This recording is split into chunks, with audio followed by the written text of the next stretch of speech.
So let's get right to the one and only Ann Coulter.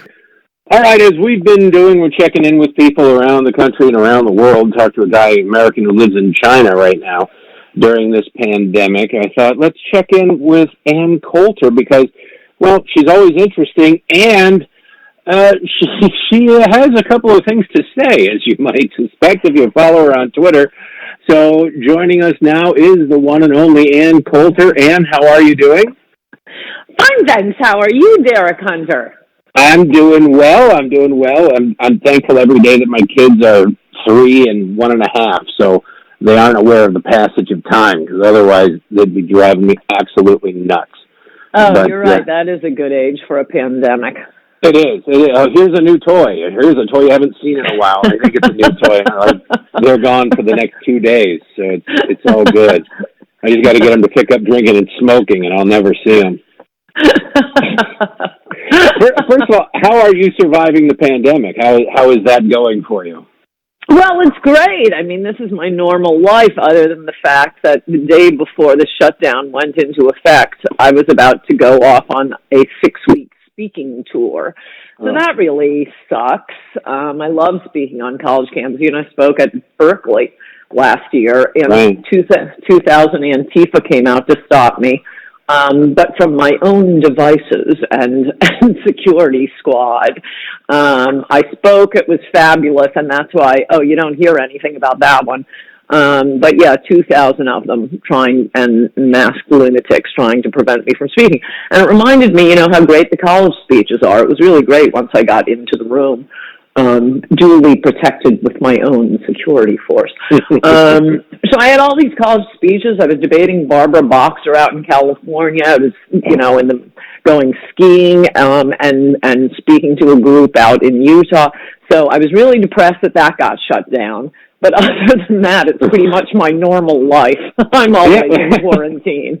Who knows if college campuses are even going to come back next year? This is nuts. Yes, that is the one silver line. You might have to go to, the DNC just to get yelled. It'll be 6 months since you've been yelled at, won't it?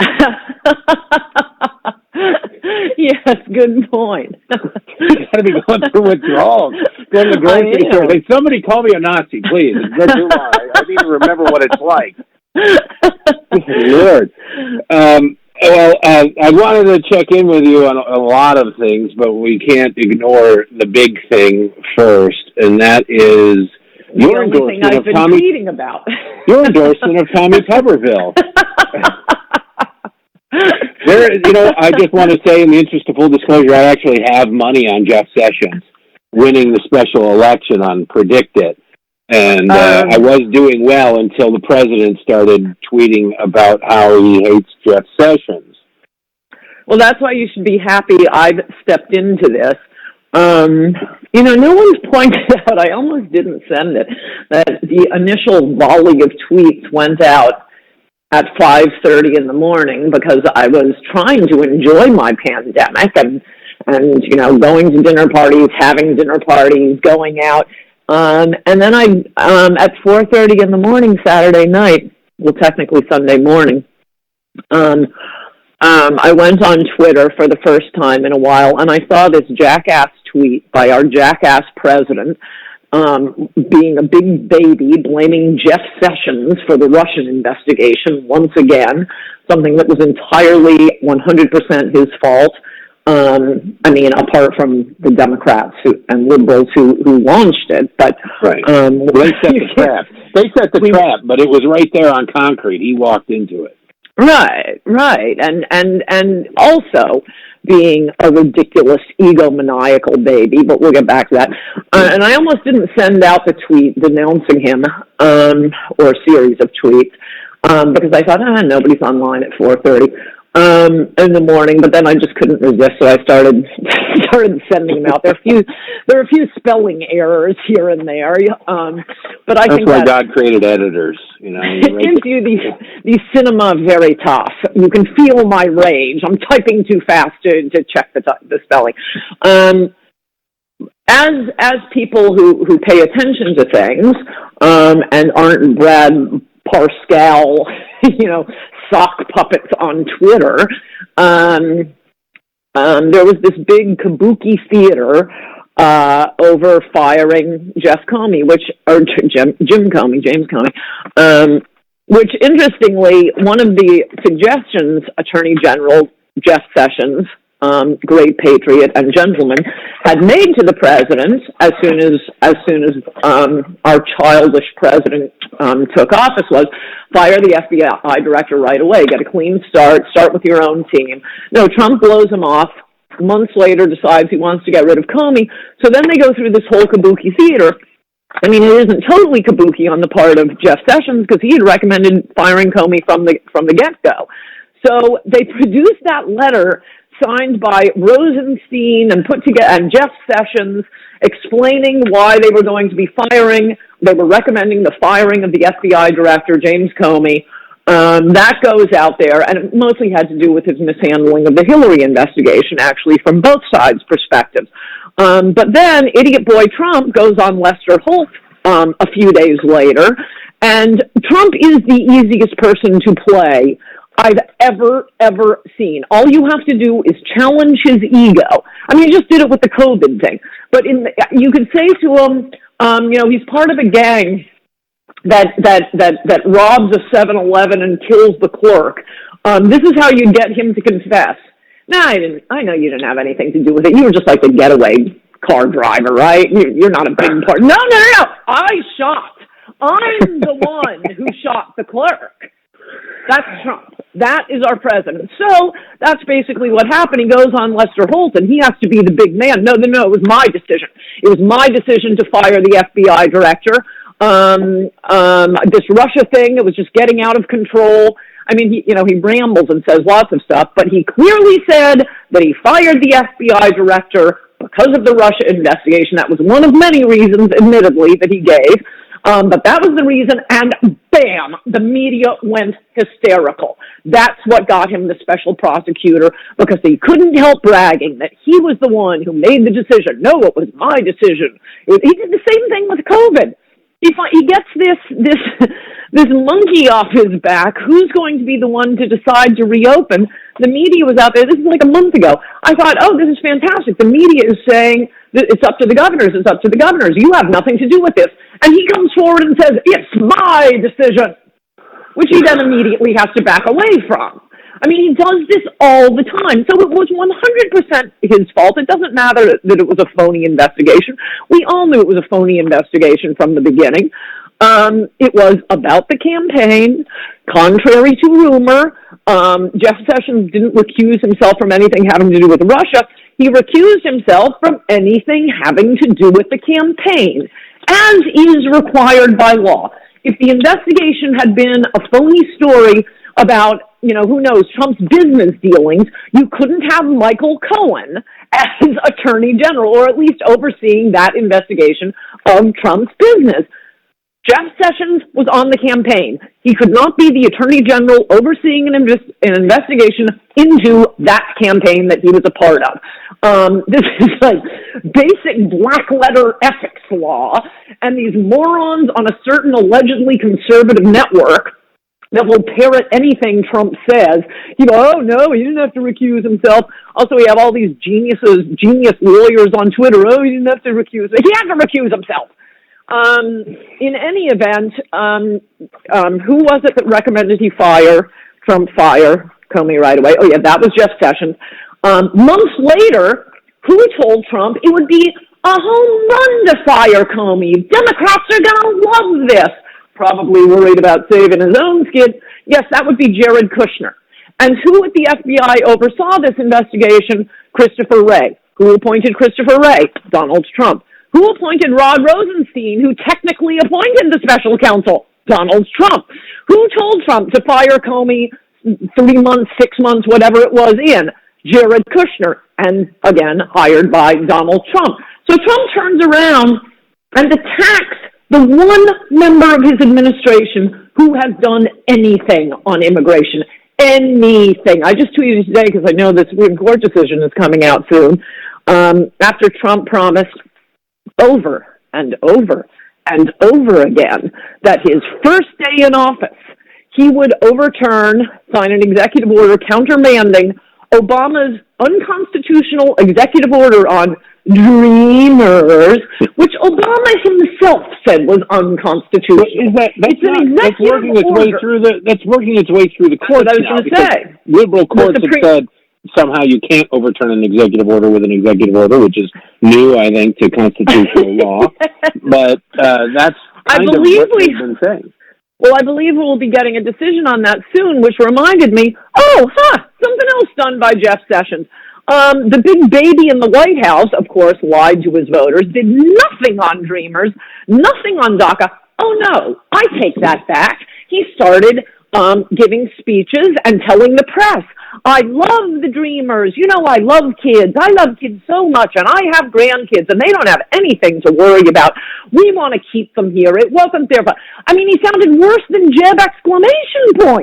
This isn't what you ran on. So, I don't know what it was, about 8 months in, Sessions, the magnificent Attorney General, notices that nothing's really happening on this executive order.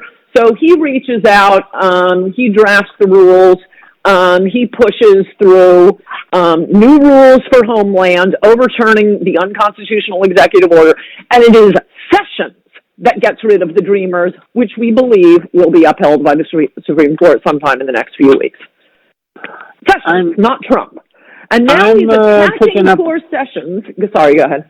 Well, I'm picking up on the fact that you may not be particularly a big fan of the President of the United States. I got to ask you this, though, because there are a lot of people listening who are very angry at what you're saying, and there are a lot of people listening who are Trump voters and now vehement Trump supporters, in part because of your vehemence back in 2016, when you did write a book, In Trump We Trust. Yes, I did. Man, that was a wonderful time.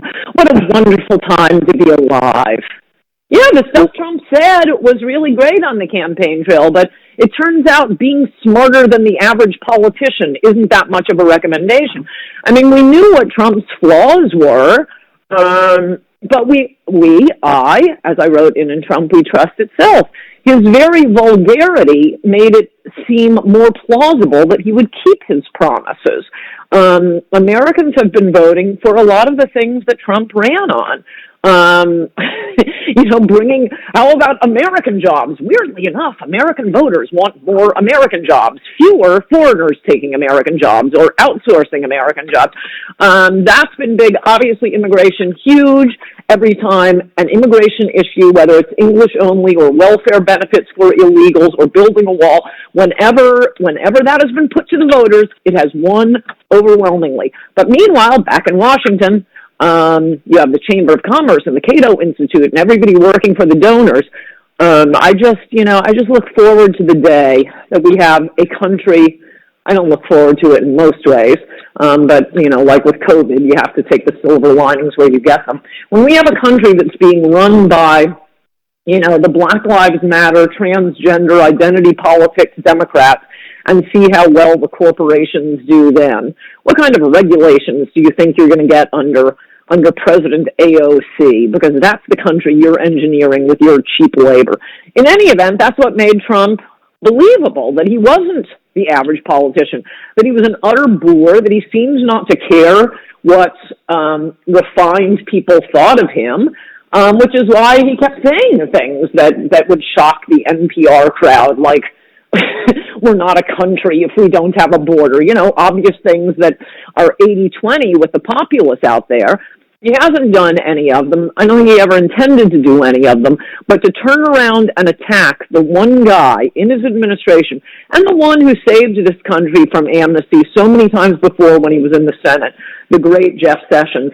Meanwhile, and look, I know nothing about Tommy Tuberville or Tuberville or however you say it, but come on, Derek, he was a football coach. You're telling me the media isn't going to have any scandal on him? They do. And he sort of paid lip service to a more lax position on the border, from what I've read.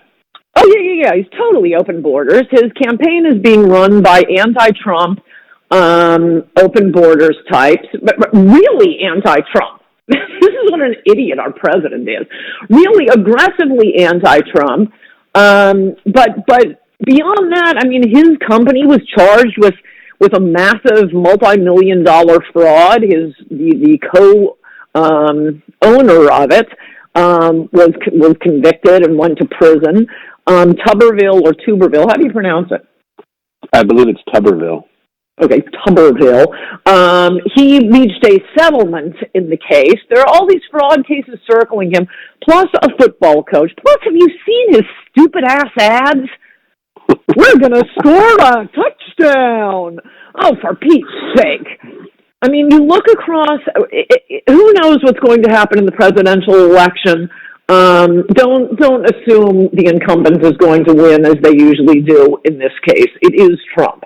The one thing, not only people like me, all conservatives, but, where are these never Trumpers? They pretend to love the country and just hate Trump. How about going pedal to the metal to save the U.S. Senate for the Republicans? Because it's not looking good right now. We're probably going to lose a seat in Colorado. We're probably going to lose a seat in Montana. In the Senate, we could, North Carolina and Maine, who knows? The one Senate seat out there that we could flip from Democrat to Republican, the only one that's even in the cards, is Alabama, the reddest state in the Union. And why does it have a Democratic representative? Because the last time Trump endorsed the open borders guy over the immigration restrictionist, and we ended up with Roy Moore as the Republican nominee. So he's already screwed over Alabama once, and now he's intervening, trying to screw over Alabama again. But just the indignity of his BS attacks on Sessions.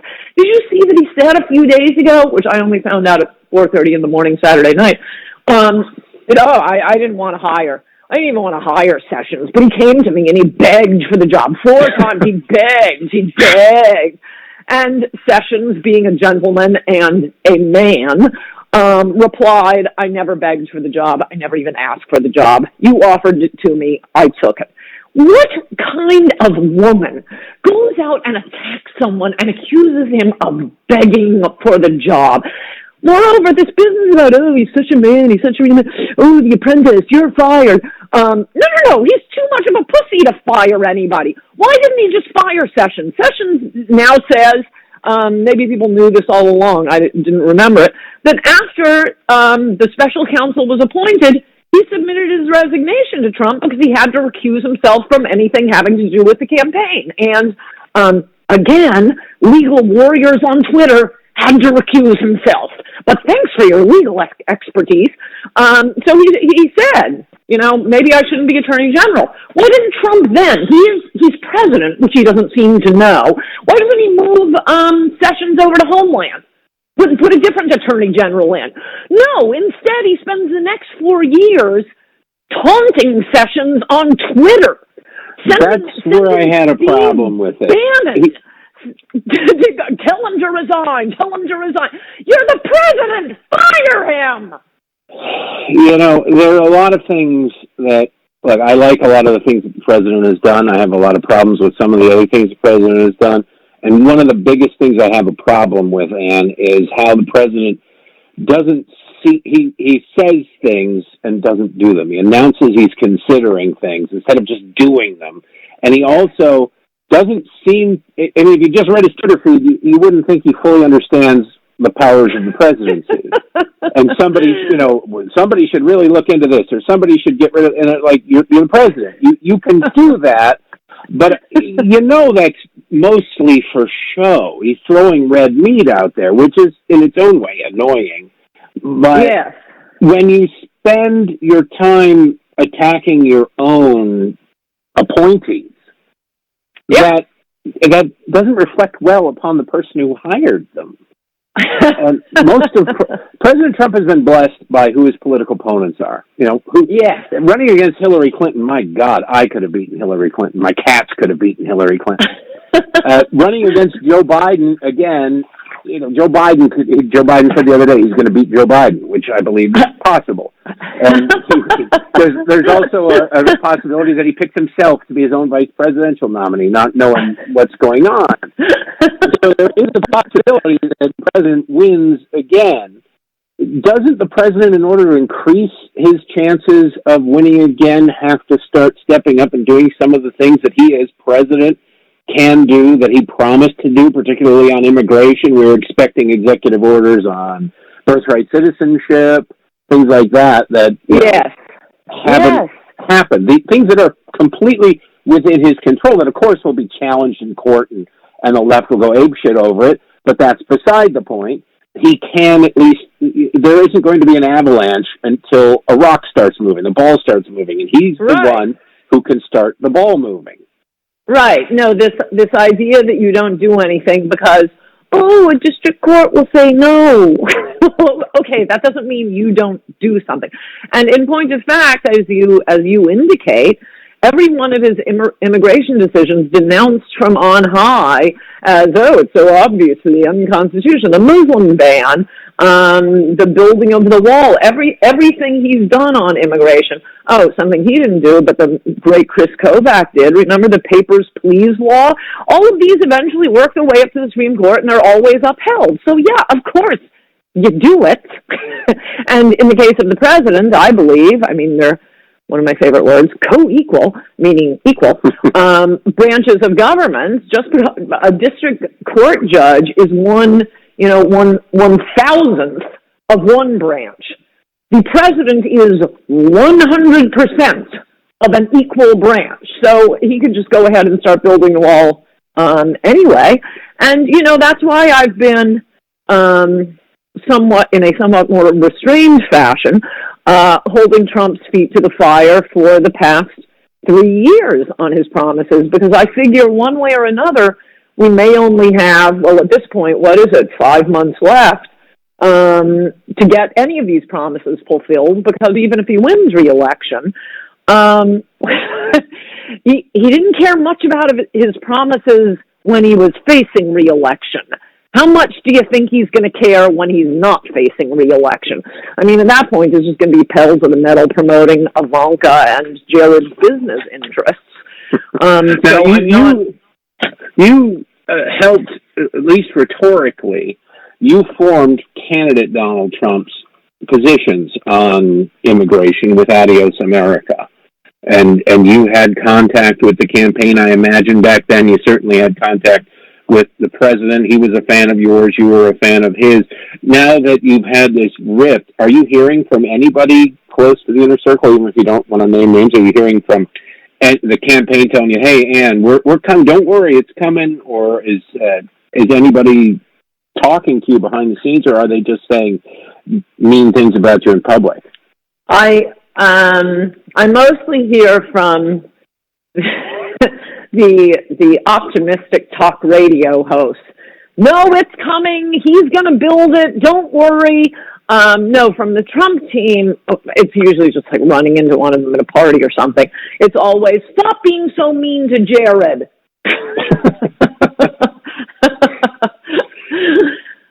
I even offered a deal. This is probably 6 months ago. From someone asking me to stop being so mean to Jared. I said, okay, have Trump endorse Chris Kobach. And I mean now. We don't wait for him to win the primary and then at the last minute step forward like he did last time. Now, endorse Chris Kobach, running for the U.S. Senate from Kansas. Magnificent human being. Donald Trump without any of the disabilities. And many things we don't even require. Endorse Chris Kobach, and I will say nothing but flattery of Jared on Twitter. There's my deal. Are they more upset by your criticism of Jared than they are of the president? It could be. It might depend on whom I happen to bump into. But yes, they seem more upset by my attacks on Jared, and the Trump advocates will usually just say, give him a call. Come on, give him a call. Have you been tempted to give him a call? Not really. I'd rather tweet about him.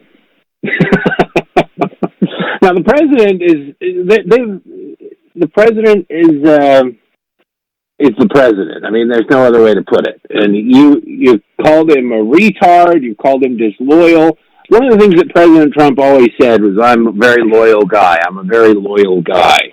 Jeff Sessions was, and I'm not taking a position on this. I'm trying to get some information, but Jeff Sessions was the first United States senator to come out and endorse Donald Trump. I'm not sure how that bodes for the loyalty argument. No, he's the most disloyal human being I've ever seen. Jeff Sessions, Chris Kobach, and, I mean, as soon as he wasn't in the race, Chris Christie. And you can't remember, I don't think people remember this naturally. I sure remember it. Fox News was pedal to the metal against Trump. At that first debate, the Fox News debate, where he was asked about the comments about women, and he had the great comeback to Megyn Kelly. Before that debate, it came out in New York Magazine that Rupert Murdoch had called Roger Ailes and said, "This has gone on long enough. Take out Trump." That was Fox News' marching orders. It recently came out, since Kayleigh McEnany has been the press secretary and doing a fabulous job. They put together all these clips of her sneering at Trump in 2015 and 16. And, he's a clown, he's a performer. The sooner he gets called him a racist. And I defended her on Twitter saying, well, if she wanted to be on Fox News, she had to say that about Trump. So this was a world in which the precious and rare television real estate that is controlled by conservatives was 100% against Trump. The Republican National Committee, 100% against Trump. All of Washington, 100% against Trump. And in that environment, Jeff Sessions, Chris Kobach, Chris Christie came out and endorsed Trump. Where are their positions in the administration? I'm going to ask you about something you brought up, Kayleigh McEnany. We'll get back to your problems with the president, as I'm picking up on here subtly in a second. But on Fox News Sunday, I get it that Donna Brazile is going to complain and bitch about the press secretary for a Republican president. That's her job. It's her life. When you saw Jonah Goldberg say that basically Trump wants a Twitter troll as press secretary, and that Kayleigh McEnany's performance is, quote, grotesque. What do you have to say to the sort of erudite, non-Trump, non-committal? They like to live in that gray area of, I don't like him, but I'm not against him sort of people. Well, 2 points. One, I don't watch Fox News. I read my own Twitter feed, so I know what they're going to be saying 2 days in advance. You can save a lot of time just following a few of the right people on Twitter, where all of the show prep takes place at Fox News, watered down and then uttered by not very smart people. Point two, Jonah Goldberg went to Goucher College. Look up the SATs. Do not use erudite in the same sentence. Point three, Kayleigh McEnany is fantastic. She is magnificent. I've always been a fan of hers. She is. I always thought it was. I usually don't watch CNN, as you may know. To the extent I watch any cable news, it tends to be, my fave, Joy Reid and the Red, Rachel Maddow. No, you want your money's worth for your entertainment dollar. I say MSNBC. But every once in a while during the campaign, I would inadvertently click on to CNN, and Kayleigh was just magnificent. She was the one Trump supporter on these massive CNN panels, and she was just so lovely and so polite and so good. And I thought, oh my gosh, this is sad that she's on CNN and no one's going to see it. So I'm glad the rest of the world can see her. And the now. check's cleared. The check's cleared, though, so it all worked out. I think she's beyond fabulous. Now, I've had her on the show. She was when she was with the campaign. She was incredibly nice and quick, and that doesn't necessarily come across when you got 8 people piling on you nonstop about your verb choice and the way you conjugate words. But it really was. I suspect she will be attacked relentlessly because she's beautiful, she's Christian, she's conservative, she's smart. these forces of evil, i.e. our entire media and much of the world, will absolutely be circling and attacking her, but God never gives you more than you can handle, so she'll do fine. In a lot of ways, you haven't really changed all that much since I met you back in 2003, and even before that, when your first book came out during the Clinton impeachment, High Crimes and Misdemeanors. But the conservative world has. How and why do you think that is? That now you were, a staple on cable television. You were at National Review. You were, CPAC. And now you don't go to CPAC. They would, put light torches to keep you out of CPAC because they want the cheap labor to come in and take care of their gardens. But when did the conservative world start to change, and why, do you think? I think it goes back to John O'Sullivan's law, which I will misstate but get the point of, and that is every organization. He said, and actually this isn't true, unless explicitly premised, labeled a right-wing organization will over time become a liberal organization. But look, it happened to CPAC too. It happened to the Catholic Church. It happened to the Ford Foundation. It happened to Carnegie. Hollywood didn't used to be so left-wing. Wall Street used to be so left-wing. The universities weren't left-wing. Over time, every powerful and useful organization does get overtaken, and they live off the name for many years until people figure out, wait a second, this isn't an organization promoting, women or conservatism or whatever. This is just, an outgrowth of La Raza, the Democratic Party, the Young Socialist League of America. We've been seeing this over time, so I think that's what's happened to a lot of powerful organizations. Which is why, incidentally, I often recommend to young conservatives, young Republicans on college campuses, go into their organizations, become a public school teacher, go work for the Immigration Service in Washington, work for the CIA, work for the FBI, take over their organizations the way, the FBI is a perfect example. The great FBI of J. Edgar Hoover protecting us from communists and anarchists, and Black Panthers. Now it's just another, at least at the top, it's another branch of the Democratic Party. So I say to young Republicans, don't just become an intern on Capitol Hill. Don't go become an intern at Fox News. Go into their organizations and take them over, because that's what they do to ours. Oh, unfortunately, in academia, you'll never get tenure. You have to live a false life for 5 years till you get tenure, and then you that's can. True. You have to wipe clean your. So you have to Christine Blasey Ford your internet history to be able to even get hired, and then keep that secret for a couple of years till you get tenure, and then you're 10 feet tall and bulletproof. Let me ask you: Is there anybody in the Trump administration that you're happy with? Oh, I'm sure there are. Knowing that Rick Grinnell just left. Did he? Yeah, well, he's not going back as ambassador to Germany, so I don't know if something else is going to come up for him or not, but he stepped down as ambassador to Germany. Well, yeah, but that's so he can get a more important position, I assume. There are people like Grinnell. I noticed that probably the greatest member of the administration, John McEnany, was summarily dumped about a year into the administration. Oh, but now that Trump needs to be reelected, better bring McEnany back. This is why. Who is John McEnany? Who is John McEnany? Well, you should. If this is on a podcast and people can link to it, you've got to link to the John McEnany trick shots.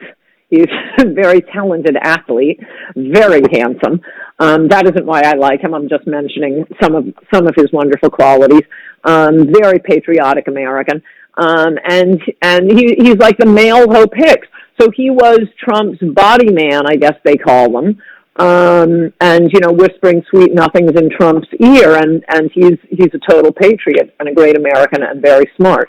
He was thrown out of the Trump administration. You may remember this.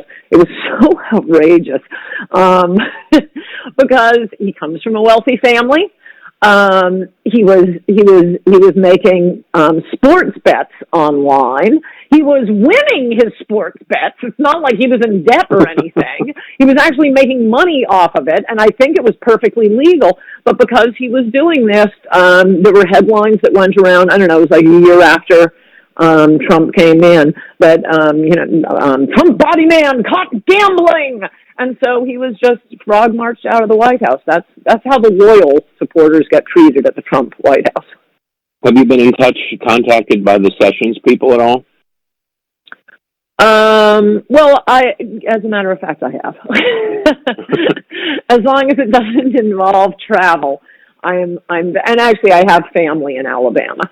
I have a lot of cousins and friends in Alabama, so I was kind of thinking of, because I do want to help them out.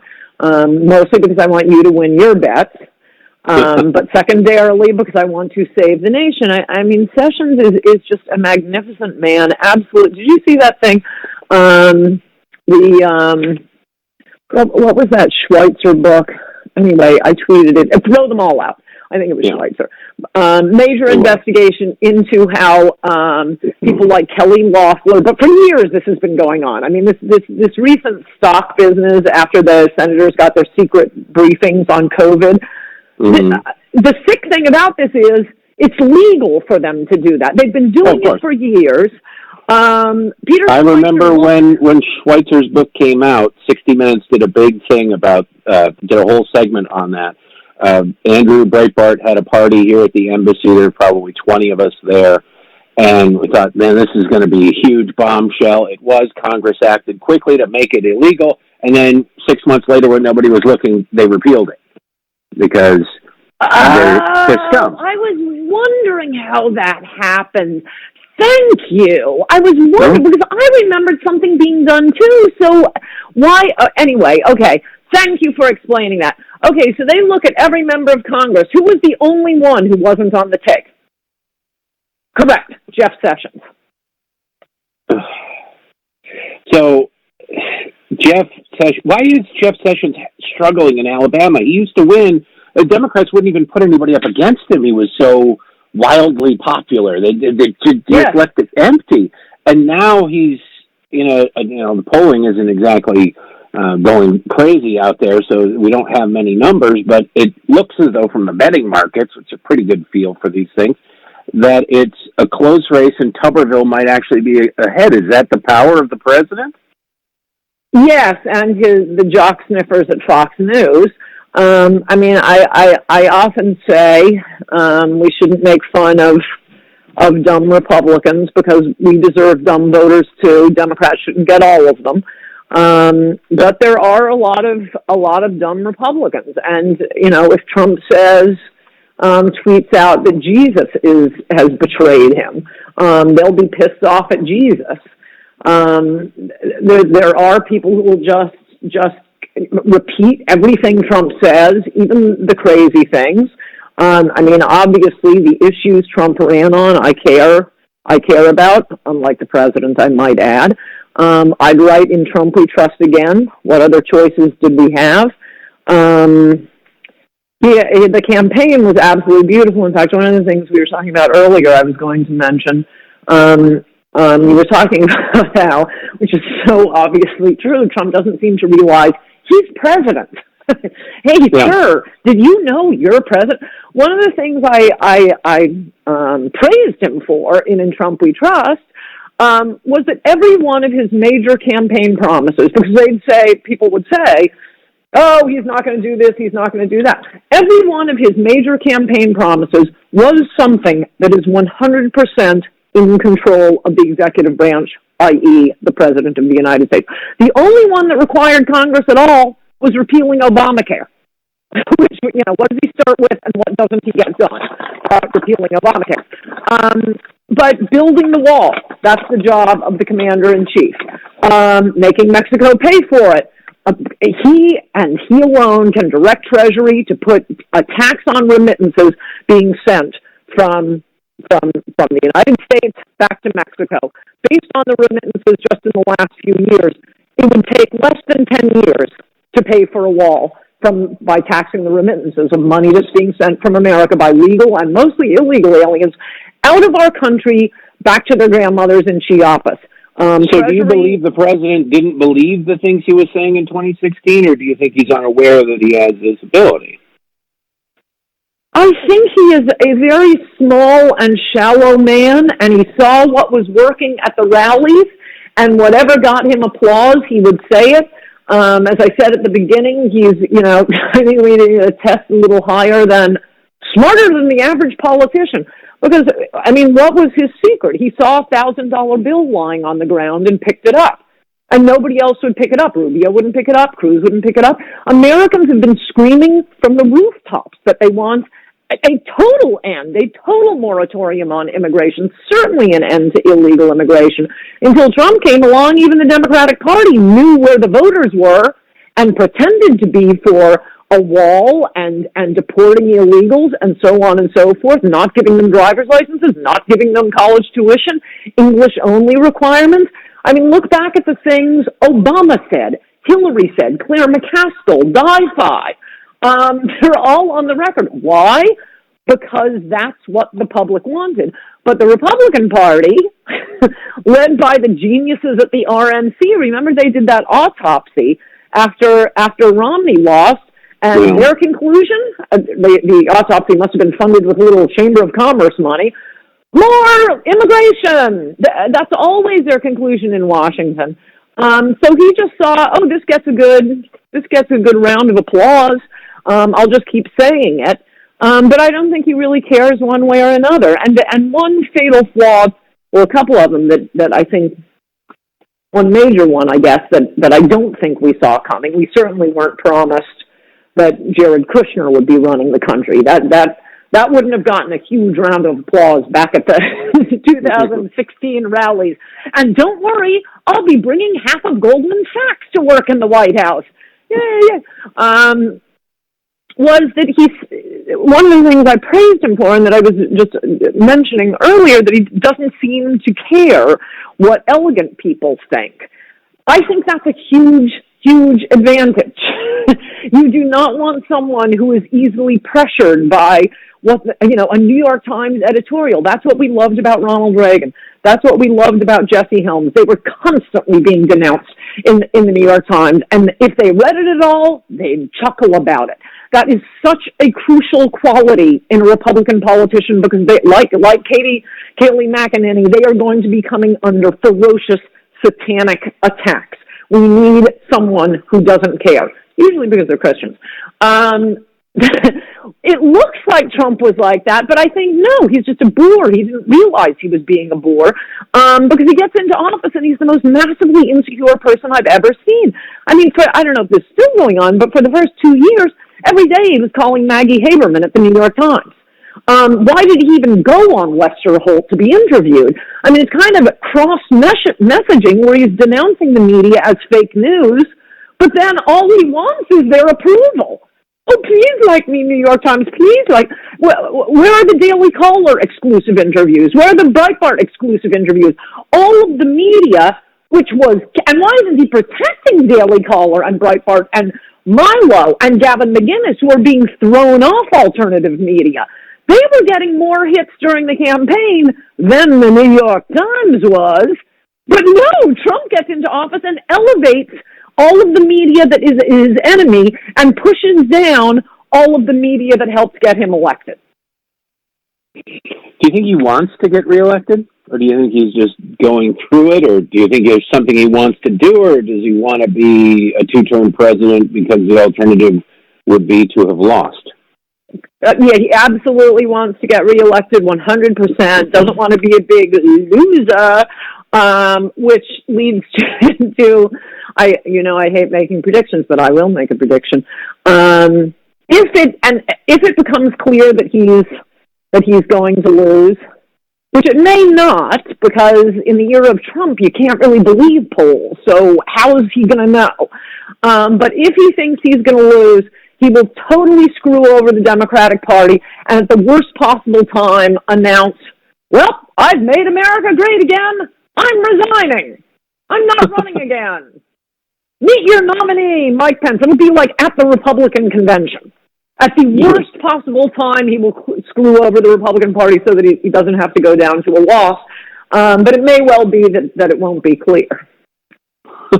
I think, well, yeah, you should put 5 cents on that happening. Then you would get $20 million if that came to pass. I think anybody would give you incredible odds on that one. Does Jeff Sessions win? I don't know, because as you say, I mean, I certainly hope so, but never underestimate the ability of stupid people to hurt your party. As you say, there's no decent polling. The only thing that explains why Sessions is not sailing to election, why he even has a runoff, are these incessant attacks by Trump that then get picked up and repeated by idiots. He didn't have to recuse himself. It's his fault, the Russian investigation. Can you get a copy of that Lester Holt interview where boastful Trump starts going on, and it was my decision. I shot the 7-Eleven clerk. I was not just the getaway driver.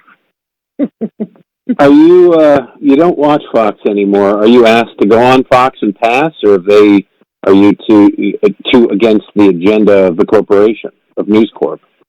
Who knows? Could be that these were my competitors for a long time, and they're happy to see the Wicked Witch is dead.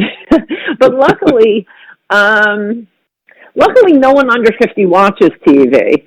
So I meet, old people, and they ask me why I'm not on Fox anymore, and then their kids come into the room, and I'm a hero. Well, let me ask you about that. Do you have hope for the future, at least, if not the present? Because you're out on college campuses when we had college campuses, more often than most professors are. You talk to these people. I know you don't blow into town, come backstage, knock on the door, go out, give your speech, and then run. You actually spend some time there. You talk to the kids. Do you have hope for the future, at least, if not the present? Well, I would have had 6 weeks of speeches to give you a better read on the college campus. I will tell you, the Berkeley College Republicans were magnificent, absolutely magnificent. In general, the more horrible the left-wing atmosphere, Washington, D.C., New York City, Los Angeles, any college campus in America, the more fun the right-wingers are, because they're used to being under attack. I met you at Smith College, and it doesn't get any more lunatic than that. You actually asked me, will you sit on stage while I speak in case somebody comes running up? Because you didn't have security back then. And so I was your security. That's right. I was your lesbian repellent, should it ever come down to that. And from there, I think the lesbians liked me. I think they did too, but they didn't know what to do with it, and that was the tension. They wanted to hate you. They wanted so badly to hate you, but that's the thing.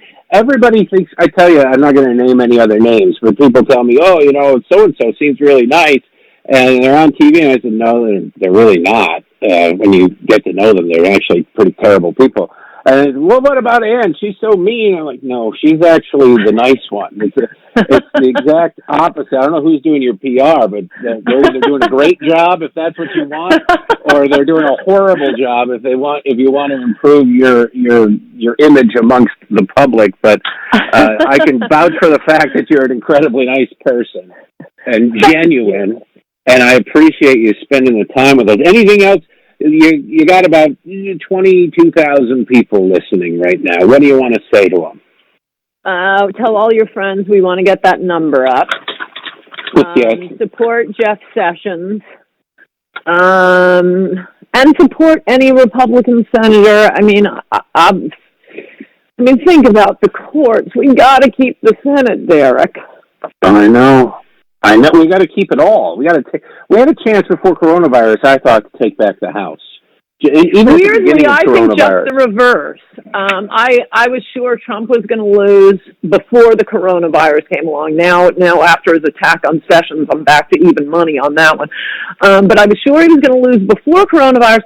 Once coronavirus hit, I have exactly the opposite opinion of everyone else. Not immediately, but Democrats have come out of the woodwork to show us what life will be like under them. They're utter fascists. Pulling people out of boats on the beach, from playing t-ball with their kids in the park, not allowing haircuts or anything to open. Oh, they love bossing us around, and not because of anything Trump has done, but I thought, wow, this has really helped his chances. And then, of course, as you say, we have the senile dementia patient he's running against. But so I've been more hopeful. You've written about media bias, but the media is known as bias. It's held in lower esteem than toenail fungus in most polls.